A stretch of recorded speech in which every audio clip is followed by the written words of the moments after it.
Welcome to The Brave Place, where we journey into the lives of brave men and women who have beat the odds or who are in the trenches right now. Difference makers who have truly discovered the warrior that lives within and are living it out. This is the place that will inspire, encourage, enlighten, and challenge that brave person that lives deep down within all of us. Hey everybody, welcome back to The Brave Place. I'm your host, Christy Rodriguez, and we are hanging out again today with an awesome defender of the faith, Mr. Jason Jenkins of Men Sharpening Men.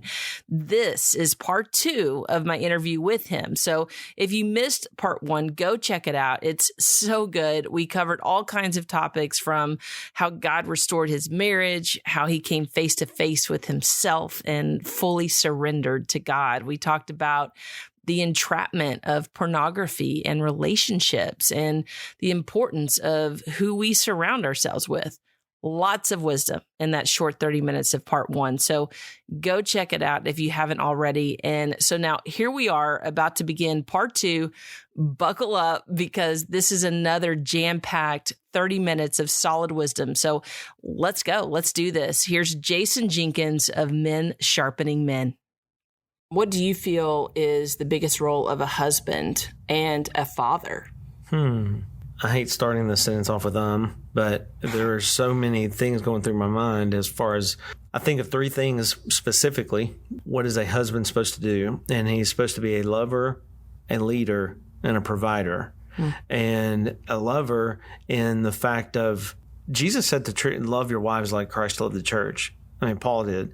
And if I'm loving my wife like he loved the church and gave himself up for her, it's like, okay, everything I have is yours. Nothing is mine. It's all ours. And so then my motives change also in the way I love. Are there strings attached? Am I doing things to receive? I mean, did I mow the yard for lingerie? Did I do the dishes for a massage? Did I, and whenever you start your marriage off and there are strings attached, it's like, that's not what Christ did at all. And that's not loving like Christ did. And so if I'm doing something for Amanda and saying, hey, it's a gift, here's a gift, it's not a gift. I got something attached to that. So being the lover like Christ loved the church and being a leader, how do I love her well to where she honors and respects? And the greatest leader is the greatest servant. And so you serve and you lead like Jesus did. He washed feet. He fixed eyeballs. He took care of the poor. He took care of the hungry. How can I serve you? I mean, nothing in my hunting cabinet or bass boat or anything is more important than you. How can I love you and lead you well? And so it became the greatest leader is the greatest servant. How can I serve my family? And then you gain a leadership position, if you will, within your family, because they come to you and say, okay, how are we doing this? What about this? That's right. What do you think about this? And a provider, Amanda has made more money than me for the past 12 years, probably. Once she started climbing Walmart's ladder, I'm like, I don't even know if I can catch her. But hey, providing is not exactly who's going to make the most money. I'm going to work, and I'm going to work hard. You know what I do provide? I provide leadership. I provide example in our family and in our home that's more than a deposit in the bank. It's way more than a deposit in the bank. So I'm a lover, leader, and provider first. And my wife is more important than anything in our home. She outranks kids all day. We had kids because Amanda likes kids. I mean, it's like, I can't wait to get them out. And enjoy this you woman. Have great kids, by the way. I do have great kids, and I love them. I love them when they're gone, too. I love to see them, and I love to hang out with them. But, hey, I want them to leave and go make a living and love and leave legacies and to do all of those things and to make kingdom differences is what I want them to do. And to send us on vacation every once in a while. That would be freaking awesome. But as the lover and the leader and the provider of our home, man, I want to honor well and serve well. And that's the answer I've come up with. And as far as a father, what would you say a man's key role as just a father? What does that look like? There's a lot of single dads on here listening, and single moms. But like you said earlier, when I heard Lou Holtz say the greatest thing a man can do is ever is love their kid's mom, to love their mom well. And divorce happens, and it happens in half of marriages, maybe more now. But I'm going to love them. So my daughter, in that, she watches me love her mom. So she gets an image of what to expect in a man, and she sets her standards by my standards. The standard I have set. And so she says, okay, this is acceptable. This is not acceptable. This is acceptable. Because whenever I have a high standard and I set a high standard, my daughter watches me and she sees that's what I should expect in a man. That's right. When my standard is low, I'm addicted to pornography and I'm an alcoholic, but I'm honest. Well, then she just looks for an honest guy and she accepts alcohol and pornography, saying, okay, I guess that's okay. Here's the standard. I guess that's all right. And then that's why you see young girls go to abusive relationships or get with a pimp or get with somebody that's going to tell it. Why? Because their standard is so. My son also, he learns by me how to treat a woman, how to treat his mom, how to love, how to be an encourager, how to be honest, how to cry, how to work, how to string a weed eater, how to all of those little things. Where does he learn? He learns from his father. Men, as a father role, you are setting the next generational standard in your home, not your youth pastor, not the pastor, not your coach, not anybody else setting the standard. You set it at home. It's your fault. It's your responsibility. Jesus never walked around saying, "This is not my fault. It's not my responsibility." Wow. Real men take real responsibility and they say, you know what? It's my fault if it doesn't work out. And it's my fault and my responsibility to be the man that my son looks up to say, that's the model. That is the standard that I should have. And my daughter does so also.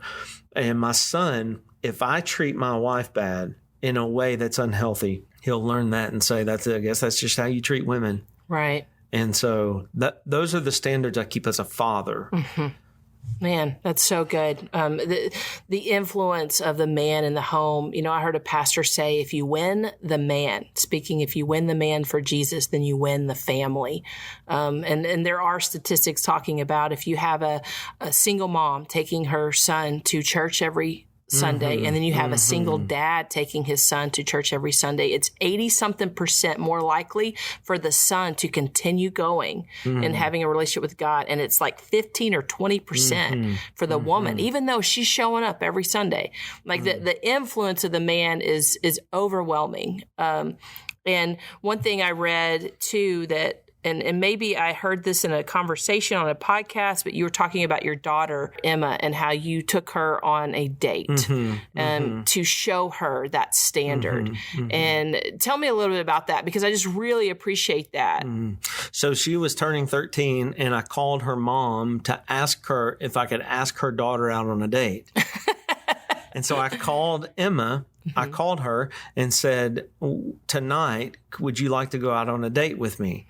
And she said, yes. I said, well, I will pick you up at 7:00. And so I get a limo, I get roses, I get a teddy bear, I get all these kind of candies. I reserve a spot at a restaurant. I have all of that sitting at the restaurant. I pick her up, I hold her hand, I open the door everything you would think. And then at the end of the night, we go and we have a great time. But at the end of the night, I tell her, this is the standard. Anything less is unacceptable. No one should ever say, get your own door. They should never sit in the parking lot honking at you. They should never be trying to touch you. I even went through that. I said, notice I'm not touching you. Notice no one should ever get in a vehicle or go to a date and they're all over you, touching you, wanting to be all over your body. That's not happening. Here's the standard. And then at the end of the night, Amanda and I gave her a ring. There's a purity ring saying, you know what? I'm going to save myself for my husband. I'm going to give myself only to my husband. And bless his heart, she wouldn't even kiss him until they got engaged. I mean, Emma finally recently got engaged. And she's like, no, here's my standard. Here's what I'm doing. Here's what I'm looking in a husband. This guy meets it, but here's the rules. Here's what and so, wow. It was a beautiful moment to see it transitioned into reality. Right. You know, those seeds that you were sowing, the fruit of that is showing up. And that man, that's so powerful. And again, the influence of the Father, so powerful. It's crucial. And it does. It affects generations after generations. One thing that I believe you're really good at, you have this ability to call out men in a way that is full of grace and compassion, but it's also very straightforward and bold. And you're calling them out on their shortcomings or what they're doing. And it's really incredible to see, because where you would think they would be like, heck no, dude, I don't want anything to do with you. There's this engagement where they are like, I want what he's saying and doing, and he's not offending me. In fact, I'm being challenged and I want to step up to that. So how do you do that? Like, how are you walking this fine line of you're calling them out and they're running towards you? No one relates to anyone for a season of time that when they don't realize, or if they don't realize that they love you. And so when I'm sitting with someone and they know I love them, they know my intentions are not a check. It's not their wife. It's not some post on social media. They know I love them and care about them. They listen and they're like, man, I don't even know how to take this, but thank you. Thank you for sharing that with me.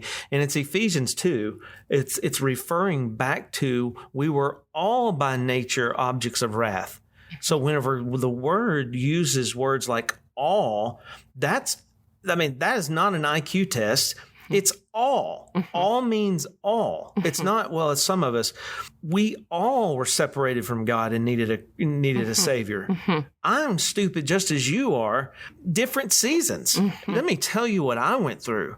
And so it's sharing the story of, I once was lost and now I'm found. And how did I get there? Well, my stupid looks different than your stupid.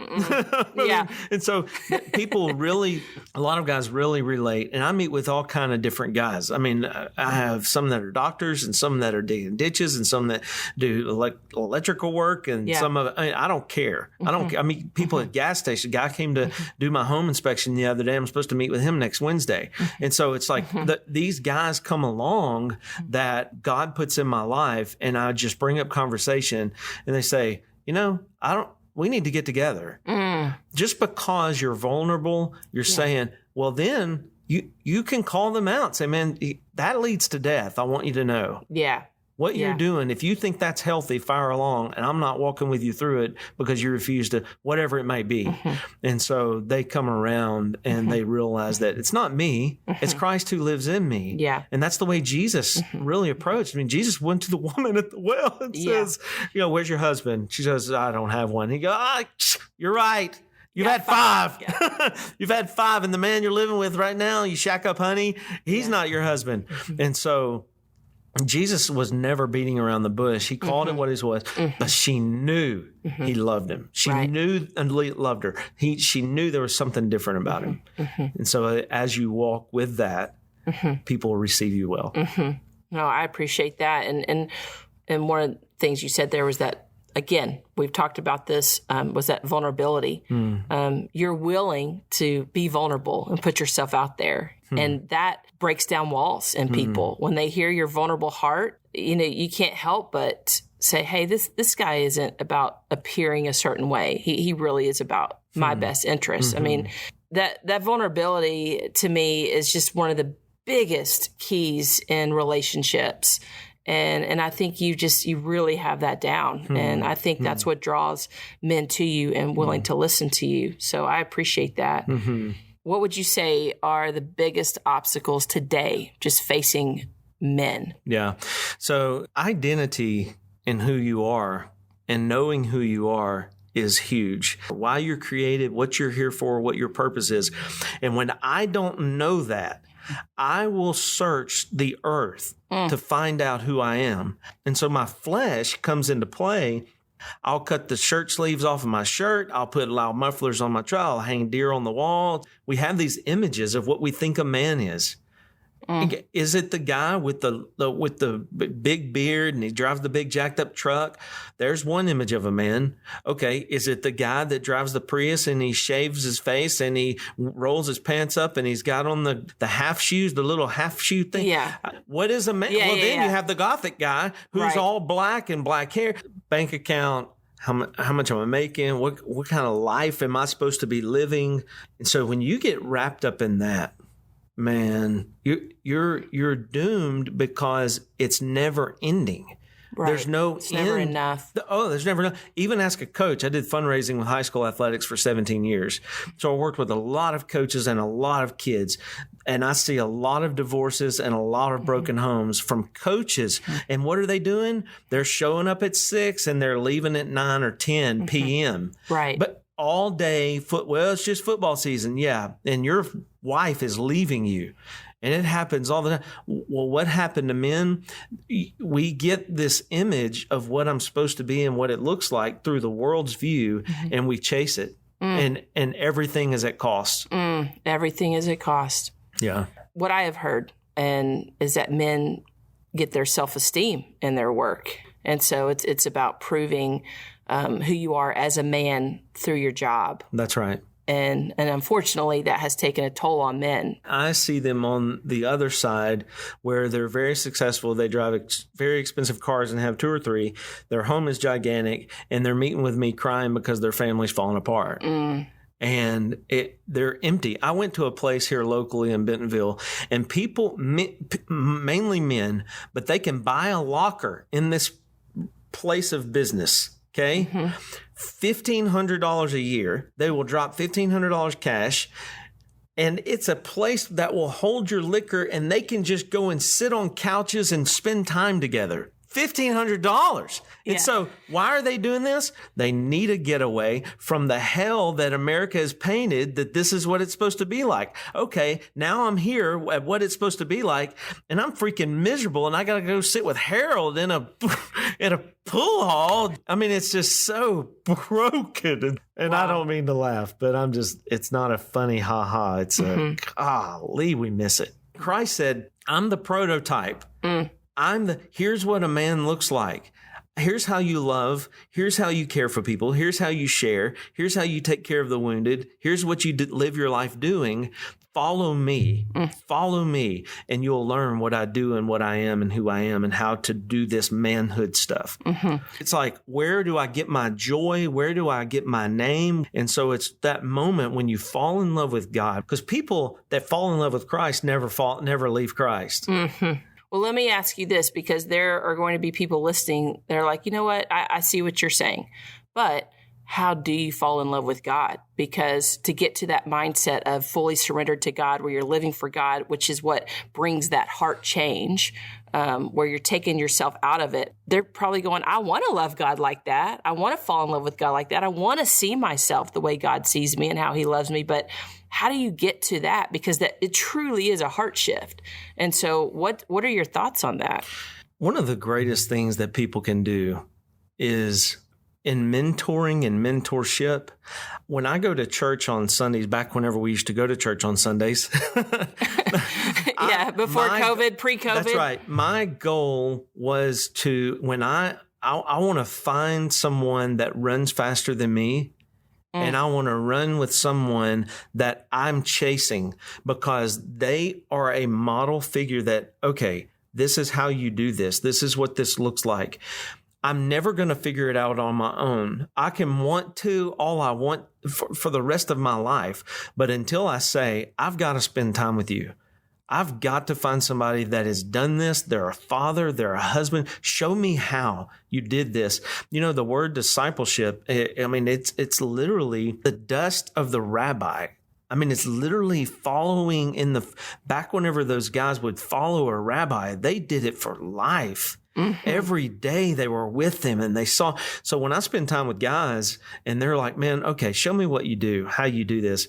Well, I can't sit here for an hour and tell you what I do and how I do it. Let's go to Home Depot.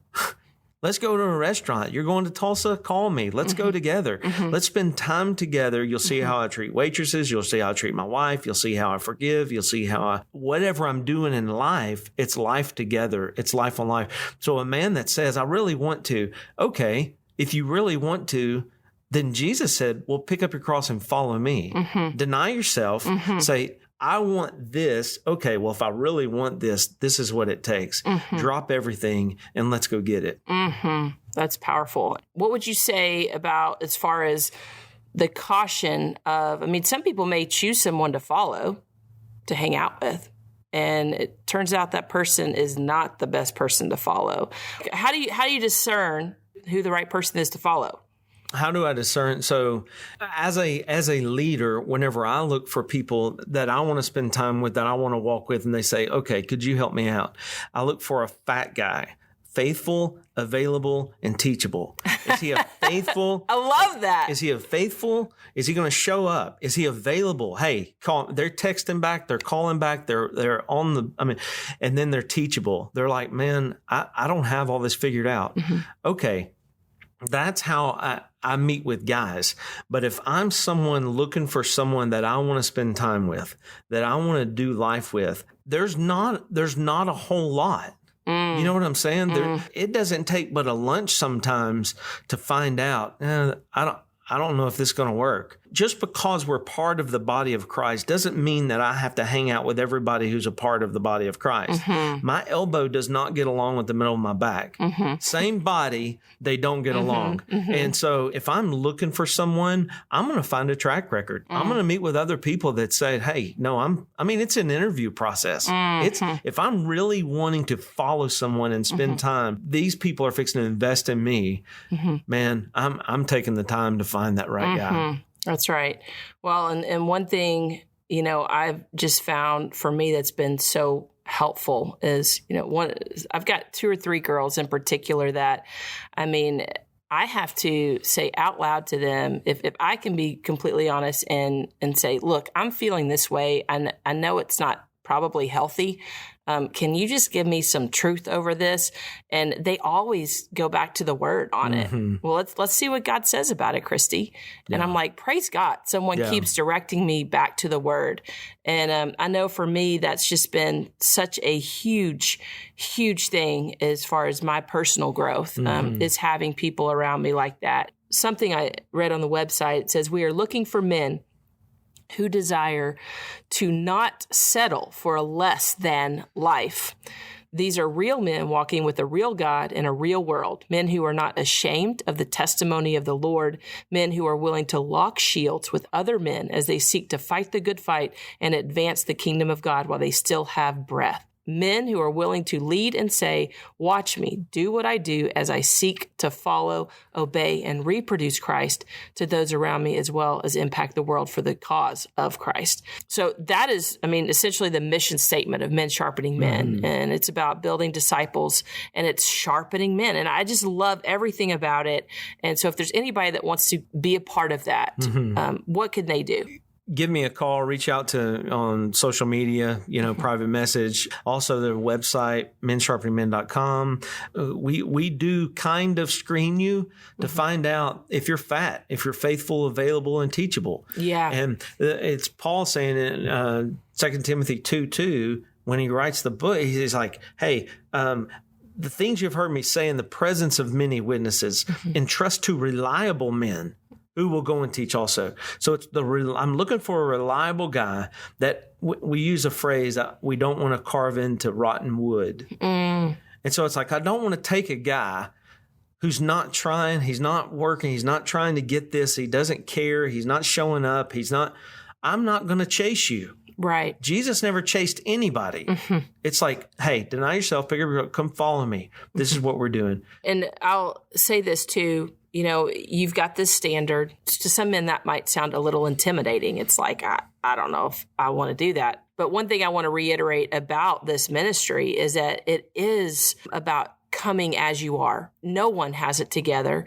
And you guys are just so grace-filled too. It's like, it doesn't matter your past. If you're having affairs, if you're involved in pornography, if you're in addiction of any kind, it's like y'all are saying, if you want it, we are here for you. Right. And we want to walk alongside you. That's right. I want to walk with you and do life with you and help you in the journey. 2 Corinthians 5:20, it says that we're ambassadors. We're representatives of the King, of the kingdom. And Jesus said, you're the salt of the earth. You're the light of the world. You're the city on a hill. You're what people are supposed to look at and say, that's it. That's what I want. Well, I want to be that. I want to be what I'm called to be to whoever it is. And we meet you where you are. Some people have been sitting on a pew for 40 years and they come in, they're like, man, I don't even know how to share the gospel with anybody. I've never, okay, let's do that. And some people say, well, what's this? Who's Adam and Eve? I've never heard of Moses. Let's go. Right. Let's walk. Okay. Right. And so it's a journey. Jesus met people where they were and he said, let's go. Yeah, I love it. I love it. Well, Jason, thank you for taking the time to hang out here at the Brave Place. It's been an honor to have you. I just really enjoy the conversation and what you're doing in the community and beyond. It goes beyond just Northwest Arkansas where we are. God bless you, and I hope that you come back again to see us. Thank you so much. I love it. Well, this concludes this episode of The Brave Place. Please stick around. I'm going to share with you a brave word and brave challenge. And if you like listening to The Brave Place, please subscribe, rate us, comment on The Brave Place in whatever podcast app you use. We would just really appreciate it. And now for the final brave word. First of all, this whole conversation with Jason, part 1 and part 2, was obviously just loaded with so much truth that I don't even know where to begin. And it's hard to summarize all of the different topics we covered like I typically do. But one thing I have really loved throughout this conversation is his honesty throughout and just the repeated theme of how desperately we need Jesus to be the center of our lives. Out of that, everything else flows. 3 words that stand out to me that we've heard in this conversation: surrender, vulnerability, and intimacy. You can't have one without the other. Surrender requires vulnerability, and vulnerability produces intimacy. And you can't have intimacy without surrender or vulnerability. And they're all intertwined in this beautiful dance that God is asking each of us to be a part of. A dance that is necessary if we are to experience the joy that he has for us in this life. Is it risky? It feels a little risky. Is it worth it? 100%. Yes, it's worth it. Jesus says in Matthew 16, if anyone would come after me, he must deny himself. For whoever wants to save his life will lose it, but whoever loses his life for me will find it. This whole verse is about surrender, vulnerability, and just what it takes to experience intimacy with the Father. And yes, those are scary words to some people, especially if you've been hurt before. It means sacrificing your fleshly wants or your need to protect yourself for someone you're not fully sure will come through. So what if you play it safe and you don't risk it? Well, that verse says you'll lose your life. In other words, you won't experience the fullness of what God has for you on this earth, nor will you experience eternity with him. The next verse in that chapter says, what good will it be for a man if he gains the whole world yet forfeits his soul? What can a man exchange for his soul? That's a pretty heavy statement, and definitely, don't get me wrong, that is a stark dose of reality of what's really at stake here. But do you see the grace in it? Jesus is giving us the roadmap to a fruitful life with him. And yes, he's being super real about it. But when my eternity is on the line and at stake, I need him to be honest, direct, and real with me. No blurred lines, no playing games, shoot it to me straight. And that's what he's doing here and throughout his word, because he loves us so much. And to be honest, I'm the same way with my own son. When it comes to serious matters, I'm super straightforward and direct because I love him so much. I want to say yes. I did say yes. I'm a living testimony to you today, a girl who played it safe for a long time, chased after the selfish pleasures of this world. only to come up empty. In fact, it was an enslaved life full of selfishness and addiction and the sorrow that came with all of that.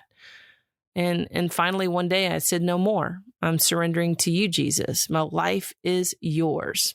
I've tried it my way long enough, and it is not working. I'm picking up my cross and I'm following you.